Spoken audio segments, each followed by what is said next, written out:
Well, howdy. Welcome to Sidebar, a podcast by Courthouse News Service. I'm your host, Kirk McDaniel. How about you get comfortable? Can I get you a drink? Ooh, sorry. In these here parts, I can't be serving anything with alcohol today. It's the law. But hey, don't blame me. It's the legislatures that made it this way. Blue laws. They are quirky and annoying, and sometimes they leave you scratching your head wondering, why in the world are they still on the books?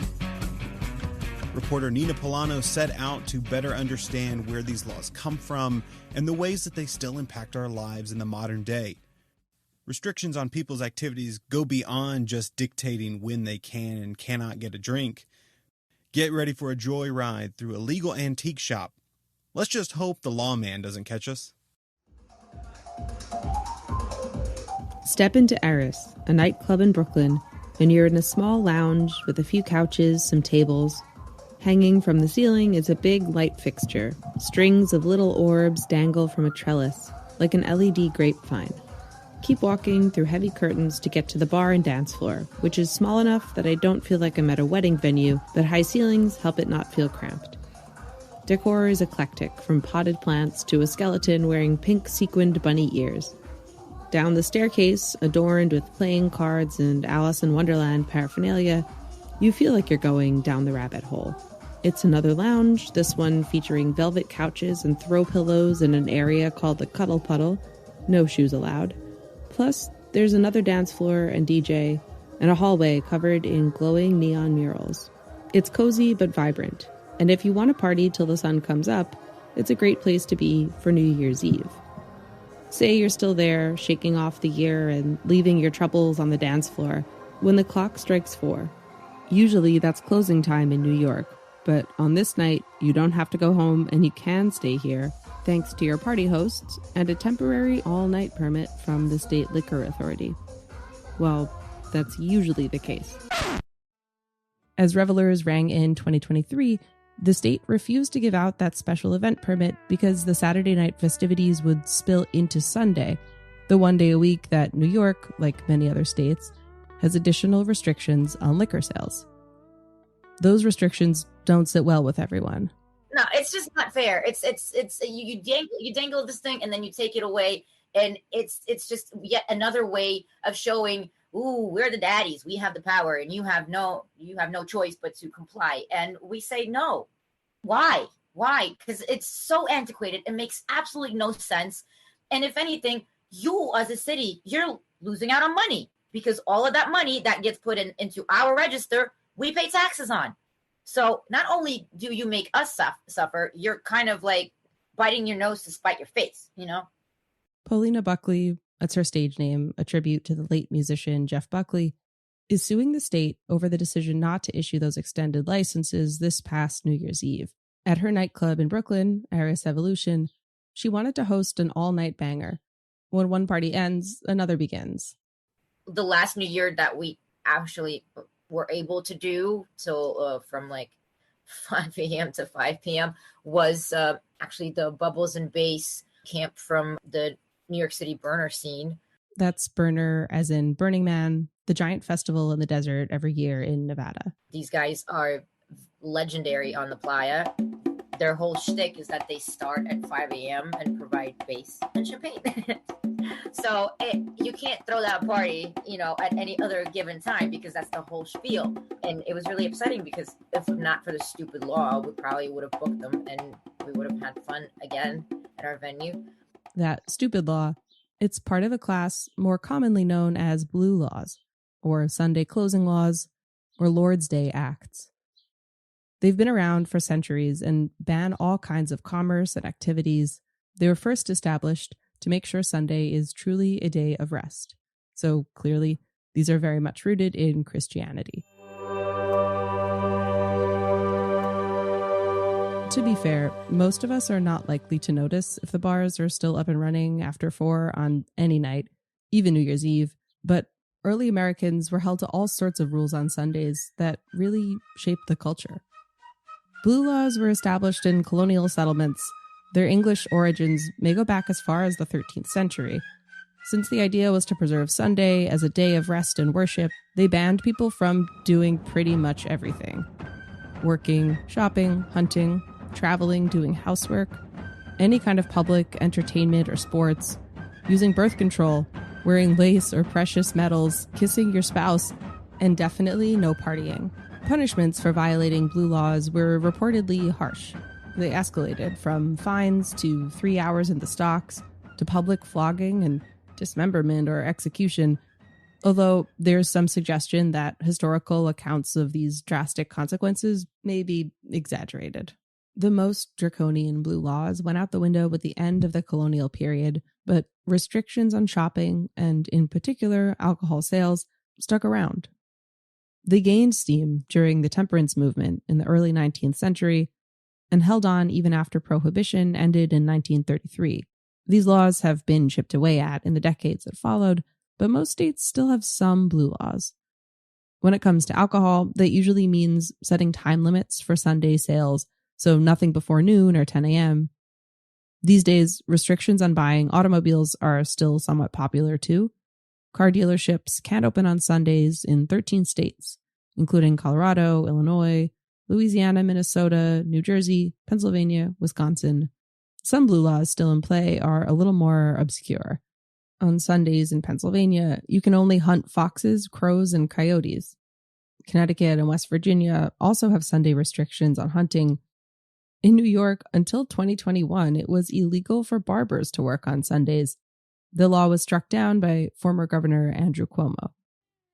There are a ton of other really fun and totally unverifiable blue laws out there that I encourage you to Google, with the understanding that even if they were still on the books today, like the barbering law, it's very unlikely that they're actually enforced.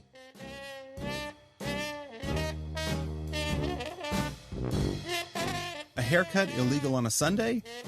Well, I will say I don't have much room to be surprised. The Lone Star State is still full of these silly statutes. Of course, Texans still can't buy liquor on Sundays, but until 1985, there used to be a myriad of laws banning the sale of department store goods, such as clothing, jewelry, toys, and lawnmowers, oddly enough. Stores here simply ignored the laws, forcing lawmakers to put an end to them so they didn't have to enforce them. As for getting booze on Sunday, though, I cannot tell you the number of times I have been craving a homemade Bloody Mary and had been without vodka, leaving me wishing that I had been better stocked before the Lord's Day.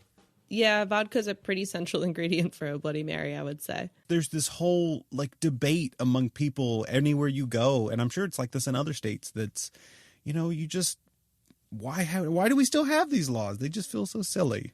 Here in heathen New York, we don't have as big a problem, but as you've heard, we're still having those conversations too.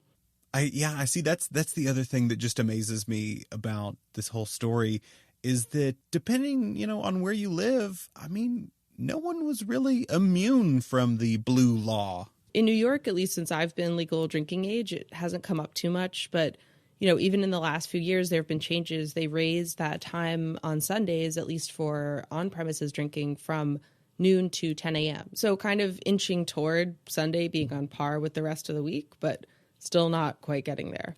But like I said, it doesn't really come up day to day, which is one of the things that's so interesting about this case with the nightclub. Yeah, and I can only imagine, too, because as a lifelong Texan who is of legal drinking age, we just come to expect it. It's one of those things that you live with and you joke about. But I'm sure for New Yorkers, it's probably even more annoying because it's just this almost like once in a moment thing that comes up periodically, stopping you from enjoying probably one of the, dare I say, booziest nights of the year. It's the first night of the year. Yeah, absolutely. You can't have a party starting at 5 a.m. if your bar has to shut down at 4. Kind of throws a wrench in all the festivities.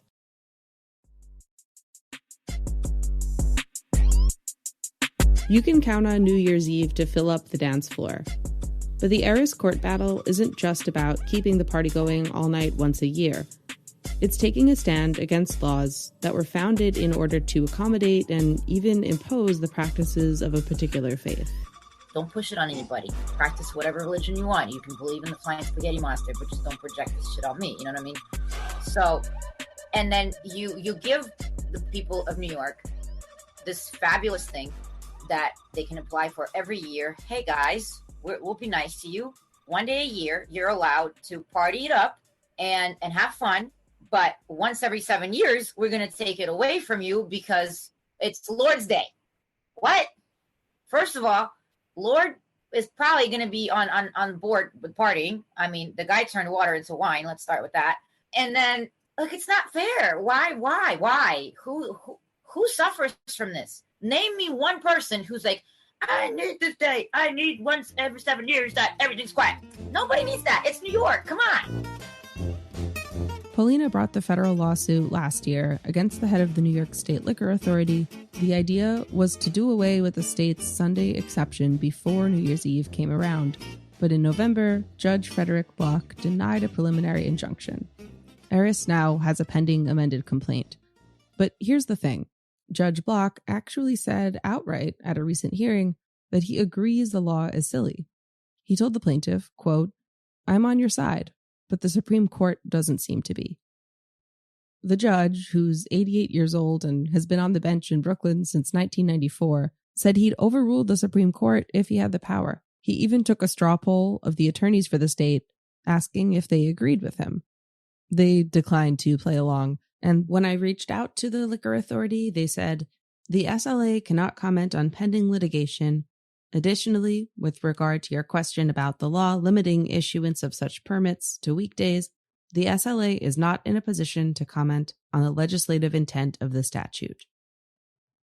For Judge Block, the precedent is clear. He's governed by a case called McGowan versus Maryland.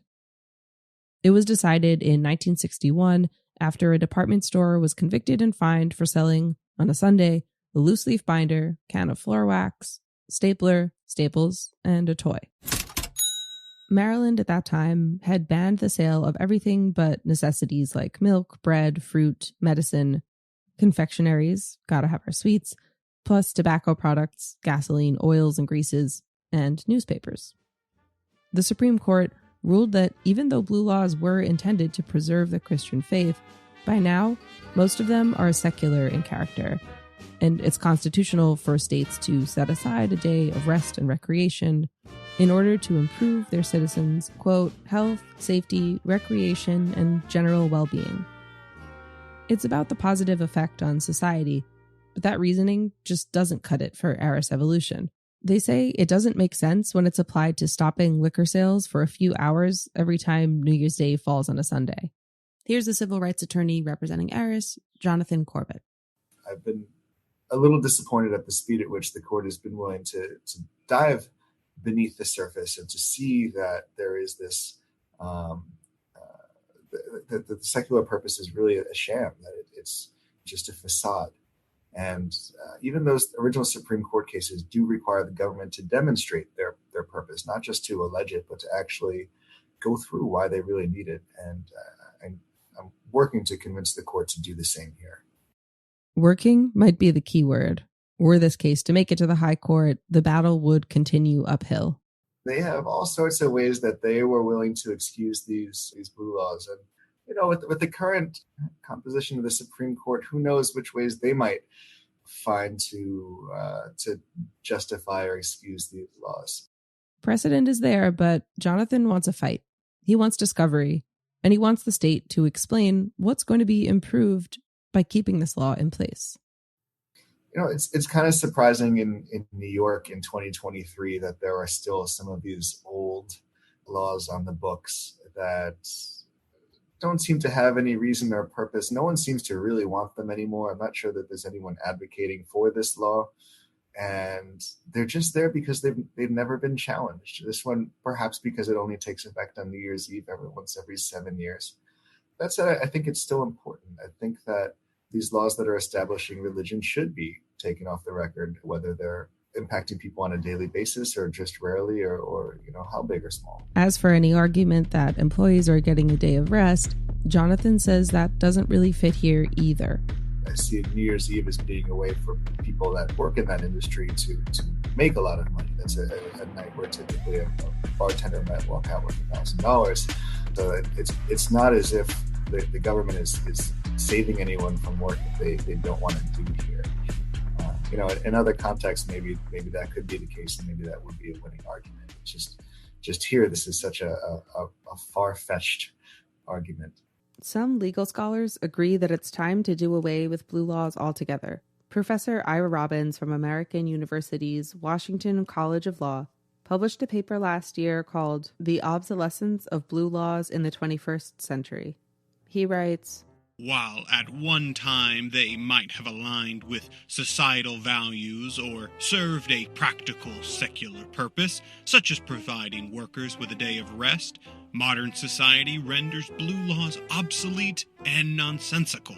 Due to rapid change in societal opinion regarding religion and liquor, many states have already repealed and chipped away at liquor blue laws over the last decade. Modern developments in technology have also changed the way consumers shop.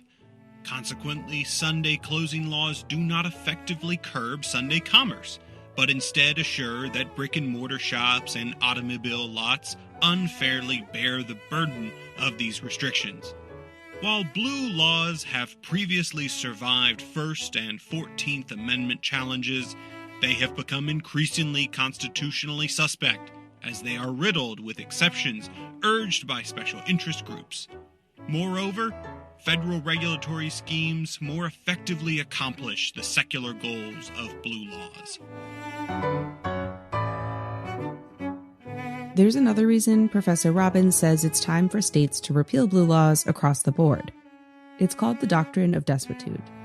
According to the doctrine, if a law falls out of practice, if it stops being enforced, it's effectively dead. Kind of like the old, if a tree falls in the forest question. If a law is on the books, but no one's there to enforce it, does it still exist? So, for example, a practice we definitely don't enforce now is a punishment called ducking. Like blue laws, it began in medieval England and was brought over to the American colonies. You've probably seen this portrayed before. The subject is strapped to a wooden chair, attached to a long arm for leverage, and then repeatedly dunked in the water to publicly punish and humiliate them. It was typically used to punish people for minor transgressions, like social missteps or maybe being a swindling tradesman. But especially in its later use, it was mainly reserved for women, those who were considered disorderly or gossips or common scolds as they were called, overly nagging or critical. And of course, ducking was also used as a way to deal with women suspected of being witches.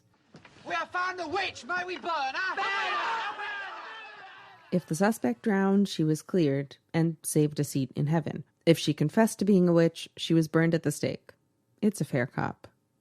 This was an early American thing. It became law in 1662 in Virginia, and the last records of ducking in the States were in the early 1800s. Then, in 1825, the Pennsylvania Supreme Court decided not to enforce the punishment of ducking of the common scold, as it's referred to.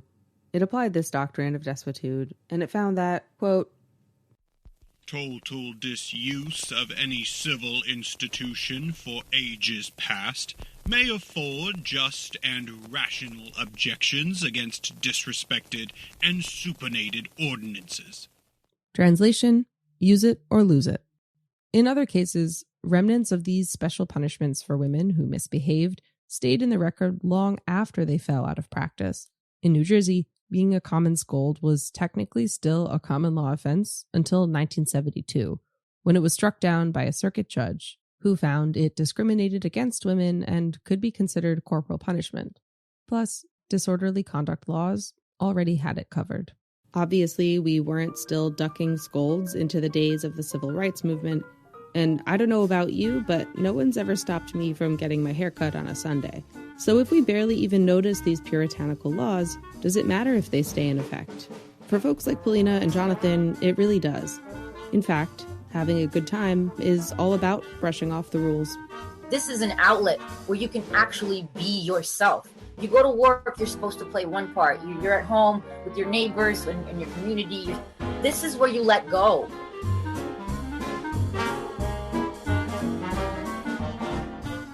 There are small details about American history that just baffle me when I am reminded of them, and ducking is definitely one such detail.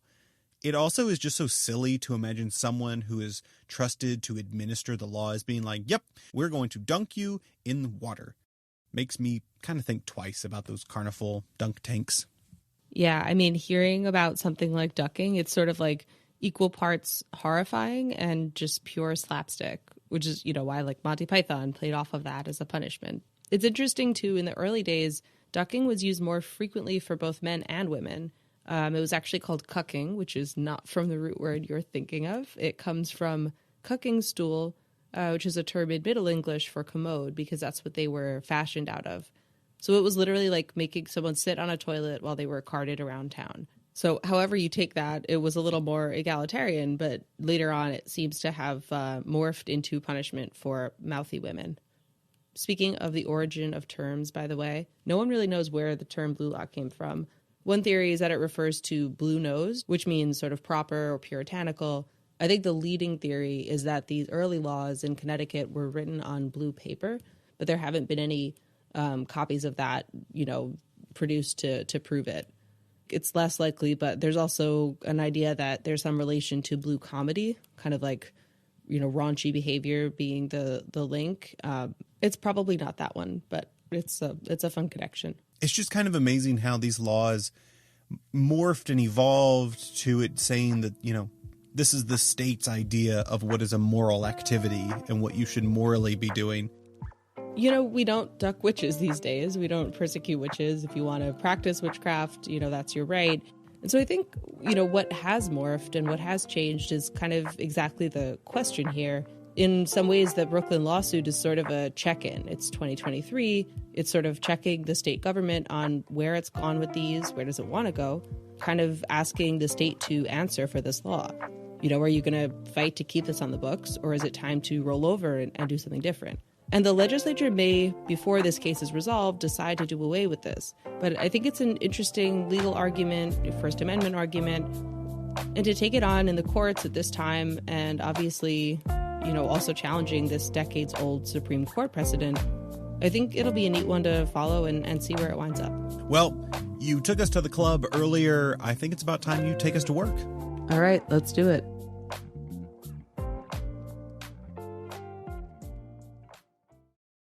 With all of their complicated history, blue laws still have supporters into the year of our Lord 2023.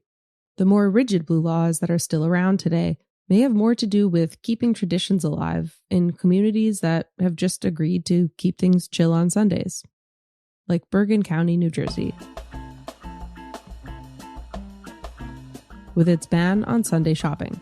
It's a rare holdout located just a quick trip across the Hudson River from the shopping epicenter that is New York City. And 6 days a week, Bergen itself is a major shopping destination. It's one of the largest in the country, with giant shopping malls and big box stores.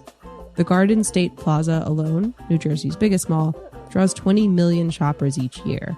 And it doesn't hurt that it's in a state with no sales tax on clothing and shoes. The bustle of all that commerce and the serious highway traffic that comes with it disappears one day a week. I talked with Dr. Patricia Campos Medina, who directs the Worker Institute at Cornell University's School of Industrial Labor Relations, about what it means when a county actually embraces its blue laws. Blue laws are one of those things that we have more stories of counties and states repealing them than actually keeping them on the books, because it's a legacy of some of their Puritan religious limitations to what can we do on Sundays. But it's such a local issue that is really rooted on what the local community cares about and what they're accustomed to. So it's sort of like any debate on blue laws is based on what that community wants to. But ultimately, I think we have moved away from making blue laws about religion. It's more about what's a custom now for that local community. In 2010, former New Jersey Governor Chris Christie tried and failed to do away with the ban on selling clothing, furniture, appliances, or building materials. He estimated that opening up on Sundays would bring in another $1 billion annually and $65 million in sales tax. The governor ended up backing down from that mission after he got pushback, including from fellow Republicans in Bergen County. I was just talking with a friend who grew up in Bergen County and said that while it can be annoying that you can't shop on Sundays, it was really just a way of life for her. You get all your errands done on Saturday, and Sunday you go to the park with your family. She didn't realize that it was unusual until she got to college and was able to buy stuff all weekend. Don't try to change it. There's a real backlash from local residents, even though people who come from other places are like, why can I shop on a Sunday in Bergen County? That's one of those things like pumping gas in New Jersey. You can't change it because people are used to it. Yeah, if you've ever driven through the great state of New Jersey, you're not allowed to pump your own gas. It's also the case in the state of Oregon, and it can confuse those of us who are just passing through. In defense of blue laws, some also argue that they allow small business owners and employees to take a day off without worrying about being outsold by competition, like other car dealers or when smaller stores have to compete with bigger chains. Advocates for workers' rights may also come out in favor of laws that stop commerce on Sundays.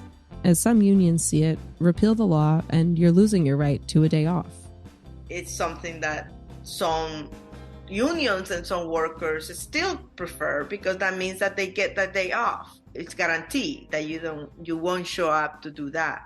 And I think that that's sort of the balance, because we have very few instances in any of our industries right now in society in which you actually have a day that you're not expected to work if you're a retail worker. I always remember that saying, workers want bread and roses too, which means workers want time off to enjoy for their families and their leisure and their welfare. That's part of having a healthy society. When we put blue laws into that context, how they fit in with labor rights, it calls to mind a more modern discussion, one you've probably heard about in the news, and if you're like me, your ears perked up and your heart filled with just a little bit of hope.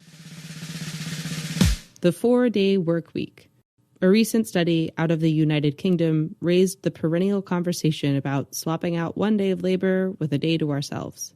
During the study, which went for 6 months, employees reported better sleep, stress management, and mental health. Meanwhile, most companies saw no loss in terms of productivity, and revenue stayed about the same. Around 3,000 employees participated from 61 companies. The vast majority of the companies kept going with the shorter week after the study was over. To be clear, the reasoning is pretty different from how blue laws got started. It's less of a religious argument and more of an economic and personal well-being argument. Because of that, companies could pick any day to shut down. It doesn't even have to be a 3-day weekend if taking Wednesdays off makes sense for business. So even if the 4-day week catches on, most likely that would be across white-collar jobs or office jobs. You might find yourself with a different extra day off from your friends or your partner, which kind of eliminates one of the tenets of Sunday laws, this idea of togetherness. But there's still this common theme. It's not the same as blue laws, but it's trying to achieve the same family life balance, right? That independently of what work or what industry you're in, that you still need time off to get yourself ready and to connect with your family and to get some rest. And whether you do it through blue laws or whether you do it through a 4-day week, is acknowledging the fact that in order for workers to be productive and do their best work, they also need to have consistent scheduled time off to spend with their families. So I think that's the connection, that's the balance. It might do us some good to spend a little more time away from work, shaking off the stress, catching up on sleep, maybe even hitting an all-night dance party.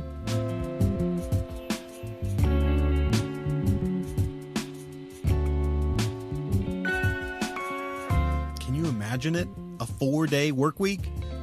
At the start of this episode, I was feeling quite bummed about not getting my drink, but if these laws are giving barkeeps and liquor store owners a day to unwind, maybe there's a good side to blue laws. I'm still thirsty, though. Thank you for listening. If you enjoyed this episode, be sure to drop us a review and check out previous episodes.